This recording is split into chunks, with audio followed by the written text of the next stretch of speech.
Now your host. Hey, and thank you, and welcome to Yesa Risigng Indigenous podcast with your host Crystal Cavalier Keck and Jason Crazy Bear on WKBY Inspirational Radio. Today we are coming to you on the way back from Wounded Knee, South Dakota. Jason actually went there. I stayed home to work on my campaign, but Jason went there to represent our 17 Rivers AIM chapter. And what happened was, let me just give you a little bit of background on why this is important.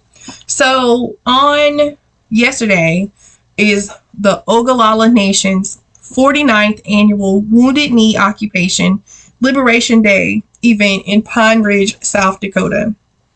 So every year, there is a ceremony that is held on Pine Ridge Reservation, and the event is an opportunity to educate and decolonize future generations through the 4-direction walk, oral teachings, music, and more importantly, a time to tell the truths of oppression that still affect the Ogallala Nation and the Native peoples worldwide. As Indigenous communities, we continue to face the challenges of generational trauma and violence. It is important now more than ever to rally around our Indigenous culture and spirituality. This year's theme was sobriety, solidarity, self-determination, and spirituality. This was a family event and has been celebrating Native American civil rights in hopes of educating future generations about the historical contributions made by Indigenous people to America's freedom. This year's event honored Chief Leonard Crowdog, Clyde Bellecourt, Edward Bear Runner, as well as Dave Ortiz. Now, let me just give you a little bit of information about Wounded Knee, and we'll talk about the American Indian movement. So on February 27, 1973, a team of 200 Oglala Lakota activists and members of the American Indian movement called AIM seized control of a tiny town with a loaded history called Wounded Knee, South Dakota.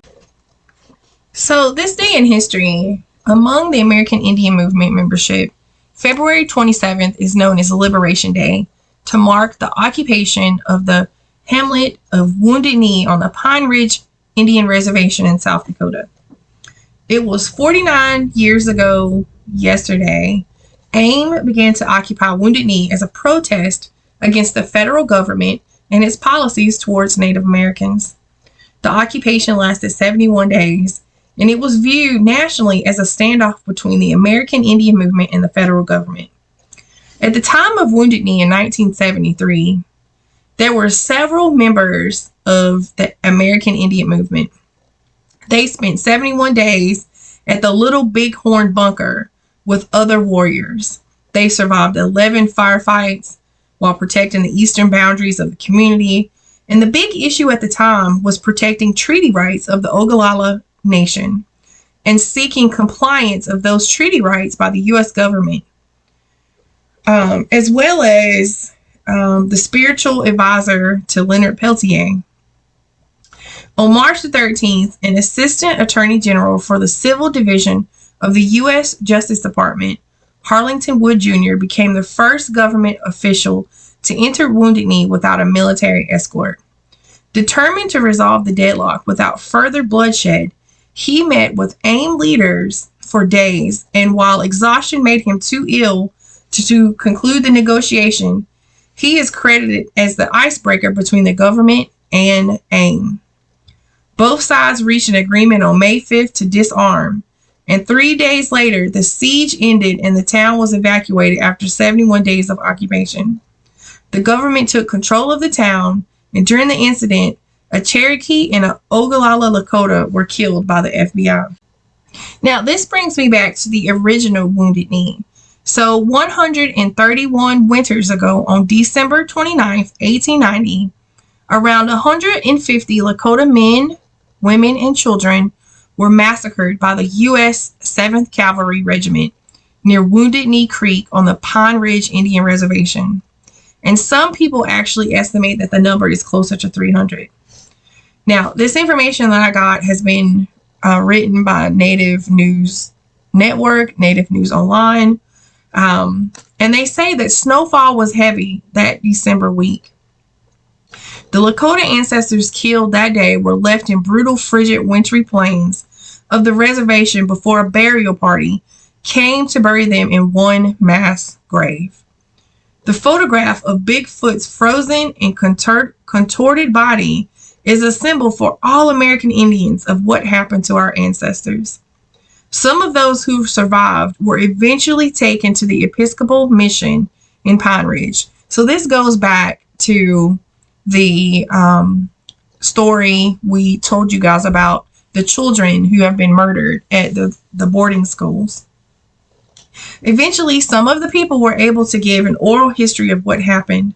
And one interesting fact of the massacre has remained in my mind since reading it, and every time I think about Wounded Knee, it was the 4th day after Christmas in the year of 1890 when the first torn and bleeding bodies were carried into the candlelit church. Those who were conscious could see Christmas greenery hanging from the open rafters across the chancel front above the pulpit with strung, crudely lettered banner, "Peace on earth and goodwill to men," writes D. Brown in Bury My Heart at Wounded Knee. There was no peace on earth for many of the Lakota Nation peoples, Ogallala Sioux, 4 days after Christmas. And later, as crazy as it sounds, 20 U.S. cavalry soldiers were given the Medal of Honor for killing innocent Lakota men, women, and children. And what an insult to those lives who were lost. What an insult to humanity. Now, rightfully so, there is a movement around to strip those soldiers of their medals. And there is a amendment called the Remove the Stain Act that is coming around in 2022. The Wounded Knee Massacre is a symbol for all American Indians of what happened to our ancestors from since when the colonizers came. History records and information records the Wounded Knee Massacre was the last battle of the American Indian War. Unfortunately, it is when most American history books drop American Indians from history, as well as if we no longer exist. Fortunately, American Indians have survived one generation after another since Wounded Knee from all across the United States. It is for us who remain to remember our ancestors as we make it a better life for those we encounter today. We are also taught to prepare for the next 7 generations, but as we do, we must remember our ancestors. And please remember those ancestors lost 131 winters ago on December the 29th. So I'm going to give you a brief history about the American Indian movement. So in the 30 years of its formal history, the American Indian movement, often called AIM, has given witness to many great changes. And we say formal history because the movement existed for 500 years without a name. The leaders and members of today's AIM never fail to remember all of those who have traveled on before, having given their talent and their lives for the survival of our people. At the core of the movement is the Indian leadership under the direction of, it was Clyde Bellecourt. He just passed away in January of this year, and others. Making steady progress, the movement has transformed policymaking into programs and organizations that have served Indian people in many communities. These policies have consistently been made in consultation with spiritual leaders and elders. The success of these efforts is indisputable, but perhaps even greater that the accomplishments is the vision defining what AIM stands for. And this history actually comes from the Grand Governing Council. Now, Indian people were never intended to survive the settlement of Europeans in the Western Hemisphere on United States, or what we call Turtle Island. With the strength of a spiritual base, AIM has been able to clearly articulate the claims of Native nations and has had the will and intellect to put forth those claims. The movement was founded to turn the attention of Indian people towards a renewal of spirituality, which would impart the strength of resolve needed to reverse the ruinous policies of the United States, Canada, and other colonial governments. At the heart of AIM is the deep spirituality and the belief in the connections of all Indian people. Now, during the past years that AIM has existed, the organization has organized communities and created opportunities for people all across America and Canada. AIM is headquartered in Minneapolis with chapters in many other cities. AIM has repeatedly brought successful suit against the federal government for the protection of the rights of Native Americans, Native nations, and American Indians, guaranteed in treaties, sovereignty, the United States Constitution, and laws. The philosophy of self-determination upon which the movement is built is deeply rooted in traditional spirituality, culture, language, and history. AIM develops partnerships to address the common needs of the people. Its first mandate is to ensure the fulfillment of treaties made within the United States. This is the clear and unwavering vision of the American Indian movement. It is not an easy path. Spiritual leaders and elders foresaw the testing of AIM's strength and stamina. Doubters, infiltrators, those who wished they would be in the leadership, and those who didn't want to be but wanted to tear down and take away, have had their turns. No one inside or outside the movement has so far been able to destroy the will and strength of AIM solidarity.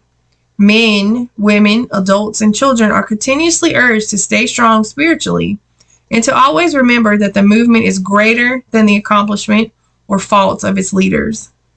Inherent in the spiritual heart of AIM is knowing that the work goes on because the need goes on. Indian people living on Mother Earth with the clear understanding that no one will assure that the coming generations, except ourselves, no one from outside will do this for us, and no one person among us can do it all for us either. Self-determination must be the goal of all work. Solidarity must be the first and only defense of its members. In November 1972, AIM brought a caravan of Native Nations representatives to Washington, D.C., to place where dealings with Indians have taken place since 1849. The U.S. Department of Interior. AIM put the following claims directly before the President of the United States. Restoration of treaty making. Establishment of treaty commission to make new treaties. Indian leaders to address Congress. Review of treaty commitments and violations. Unratified treaties to go before the Senate. All Indians to be governed by treaty relations. Relief for the Native nations for treaty rights violations. Recognition of the right of Indians to interpret treaties. Joint Congressional Committee to be formed on reconstruction of Indian relations. Restoration of 110 million acres of land taken away from Native nations by the United States. Restoration of terminated rights. Repeal of state jurisdictions on Native nations. Federal protection for offenses against Indians. Abolishment of the Bureau of Indian Affairs. Creation of a new Office of Federal Indian Relations. New office to remedy breakdown in the constitutional prescribed relations between the United States and Native nations. Native nations to be immune to commerce, regulation, taxes, and trade restrictions of states. Indian religious freedom and cultural integrity protected. Establishment of the national Indian voting with local options. Free national Indian organizations from governmental controls. And reclaim and affirm housing, health, employment, economic development, and education for all people. Now, these 20 points, 26 years later, clearly state what has to happen if there is to be protection of Native rights and a future free from the dictates of the country that surrounds the Native nations. Over the years, the organizations have grown, and they have continued to serve the community from a base of Indian culture. Before AIM in 1968, culture had been weakened in most Indian communities due to the U.S. policy, the American boarding schools, and all other efforts to extinguish Indian secular and spiritual life. Now, many groups cannot remember a time without culture. This great revival has also helped to restore spiritual leaders and elders to their former positions of esteem for the wisdom and the history they hold. All of these actions are in concert with the principles of AIM and came into being at this time of history because Indian people have refused to relinquish their sovereign right to exist as a free and uncolonized people. So now I'm going to let you listen to what Jason has recorded out there in South Dakota. We have a couple of interviews from elders and people who actually participated on that day. So stay tuned. I want you to tell everybody who you are. My name is Billy Whitehawk from Madison, South Dakota. I got some pictures 100 years old. My grandma and my grandpa's pictures are 100 years old. And I wanted to take that to Tell them about 1973 that you was in AIM. My name? Oh, AIM. AIM. My grandpa's name is Louis the Eagle Hawk. And my grandma's name is Alice Skunk Eagle Hawk. And I got some great grandpas and great grandmas too. Yeah. They're 120 years old. Pictures. I have some pictures. All right. We're doing our part for our community there. And She was the original Aimster here. I'm standing here today. North Carolina. I got some relatives for you over there. Do you?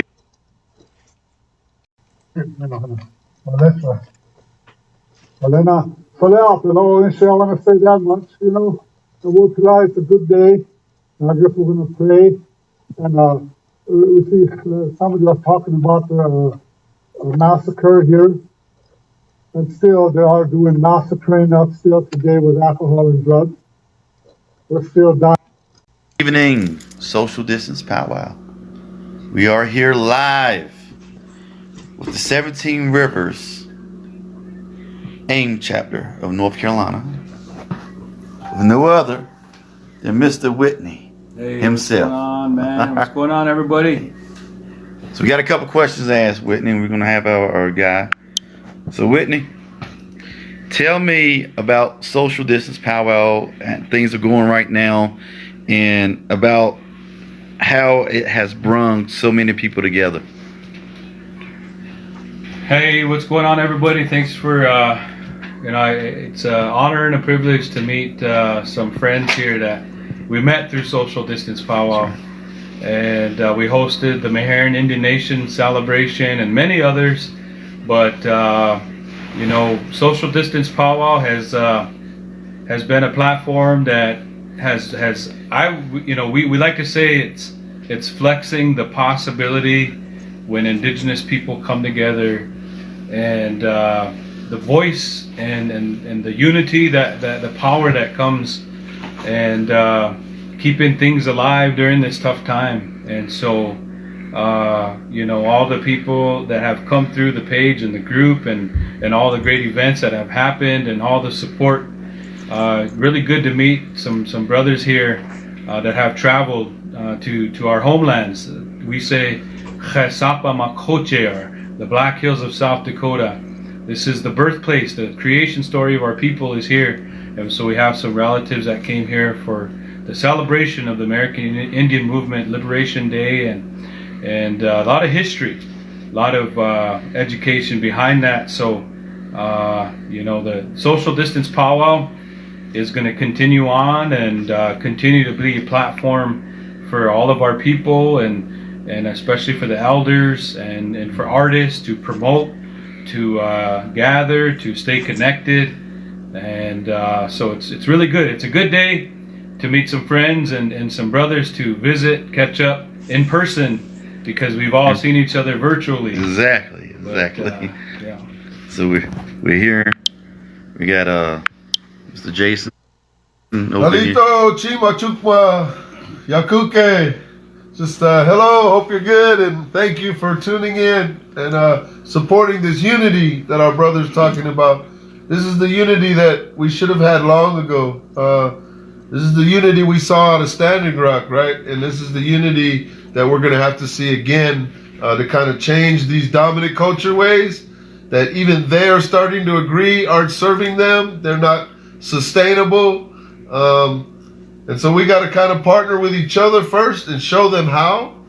And it's a lot better strategy than being resentful, being negative, butting up against heads like it hasn't worked for so long. So I believe if us, our indigenous people model it and others see the success of it, we will be able to make that change. We'll be able to bring back those sovereign pieces of our culture and kind of help this world get along, because it's obvious it's not getting along the way that we're moving now.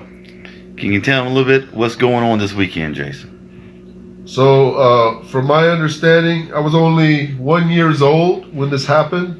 I was born February 12th, 1972, and February 27th, 1973, the American Indian movement took over the town around Wounded Knee Memorial in Pine Ridge. And I've heard stories that they probably, people got hurt, some people died, but I heard a lot more died. But the non-indigenous family that was working there, American Indian movement was going to release them out, and those people actually chose to stay because they said, we're the only things keeping you alive. If the government knows there's not non-indigenous or non-Indian people here, they will murder all of you. And so that just shows a little bit of solidarity. It shows that we're all human beings, right? When we're put in those difficult situations, we can be courageous, we can show that bravery, and we're all two-legged human beings, so we do got to work together. But anyway, so Sunday is the memorial of that. It's the 49th year of it. I'll just tell you, since I knew that my uncle helped in the American Indian movement back in those days, my mom's older brother, rest in peace to my mom. It has been on my list to want to visit Wounded Knee Memorial. I'm 50 now, I'm not that old, but let's just call it a bucket list. And I get to do it on a very sacred and special day. I get to do it with relatives that I respect. I get to do it as an actual active American Indian movement representative of my own state in North Carolina that has welcomed me. I'm actually Choctaw, but I married the beautiful Crystal Cavalier, North Carolina, Occaneechi Saponi tribal nation. That's where I met all these brothers here, and this brother here that's right here. This man right here. This is the man right here. Tomorrow he will be doing a little Zoom call briefly around 12 o'clock with some of the grassroots AIM members who is putting on the liberation ceremony at Wounded Knee. We'll talk about it a little bit. Here's a couple shirts. Mike, you want to stand up? And you can get this shirt from Mr. Alvin. Turn around. There you go. And these are the shirts to celebrate. I don't know if you can see it right here. So you got this tonight, and on the back of it, those are the different. Yep. So, but we wanted, since we, Whitney is a big part of everybody's life right now. Since the.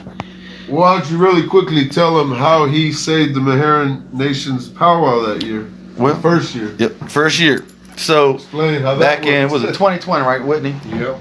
I contacted Whitney around, I think it was around March, and I think that's when the social distance powwow was just taking off.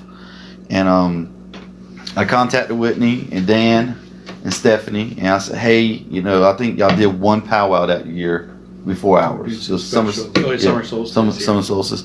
So social distance powwow, it was new to them, new to us, and they took, and we had that virtual event, for our people, and I believe that was the first virtual powwow on the East Coast, and went well, and that's how we met. And also the following year, last year, which we couldn't have it, that was our second annual. So but on behalf of all the East Coast tribes and all the tribes out there, Whitney, I want to present you with these earrings right here. I don't know if y'all can see it right here. I'm gonna turn it. I'm flipping them around. There you go. And these were made from I think Dana Isaac made those in 2019, right before the pandemic. So they are traditional longhouse earrings, and on behalf of all the East Coast tribes and all the tribes that you helped out throughout the years of Social Distance Powwow, we'd like to present you these earrings tonight. Oh, man, thank so you. This is for everyone out there. We're giving these earrings, these longhouse earrings, to Whitney. That way he can have a part of the East Coast people with him, and we appreciate him for all what he's doing out there in Indian country, and still doing, will be doing. So tune in tomorrow. He's going to interview the organizers for the Liberation Day for AIM out there at Wounded Knee. So, but we're loving Black Hills right now. Y'all need to come out and visit. The people are great, so come out. So, Whitney, you want to say anything before we leave? Yeah. Hey, what's up, Social Distance Powwow, man? It's a good day. Anytime I could meet, brothers and sisters from across Turtle Island and our homelands, as we talked about today, the Meherrin Indian Nation and many other celebrations. What's up, Wayasti? And, many others that have been part of Social Distance Powwow, man. We're looking forward to the years to come. We're going to meet more people in person. Yeah. And, and just like Hawaii, man, we're coming out there in a couple of weeks. We're traveling all across Turtle Island. And, I think Dan and Stephanie and our whole crew, everybody's traveling now. And so it's like we finally meet each other in person. And we all kind of have that bond that we made it through some tough times. But our hearts go out to all those that have lost loved ones. But it's good to see some brothers here in the Black Hills, and shout out to all the good relatives that are supporting the American Indian movement, such an important movement for our people. During a time that civil rights and the termination era for Indigenous people, they wanted to do away with our culture and our rights and everything about who we are as Indigenous people. The American Indian movement was one of the first movements for our people to break out of that American Indian Religious Freedoms Act, the termination era, all of those times that our people have been oppressed. And the American Indian movement kind of brought forth the possibility of our people and the strength and unity that is created by that. So, we've been losing a lot of the leaders of the American Indian movement. Condolences to all the families. But, want to invite everybody to be tuning in the next couple days as the events take place on the Pine Ridge Reservation. So thanks for tuning in, everybody. It's a good day, and shout out to everybody tuned in and everybody out there in Social Distance Powwow and representing. Be proud of who you are. Don't ever let anyone make you feel less than or make you feel anyhow about being Indigenous, because we're a beautiful people, we're a strong people. So be who you are and take care of your children and make sure that they understand that we're a beautiful people. It's good to meet this man in person, y'all. So I really hope you guys enjoyed listening to Jason and Patrick from the 17 Rivers American Indian Movement out in South Dakota. That is just a little bit of what they did this past weekend, and you heard from an elder from South Dakota. So stay tuned for next week for Yesa Indigenous Rising on WKBY Inspirational Radio. And thank you for listening. Thanks for listening. We hope you enjoyed the show.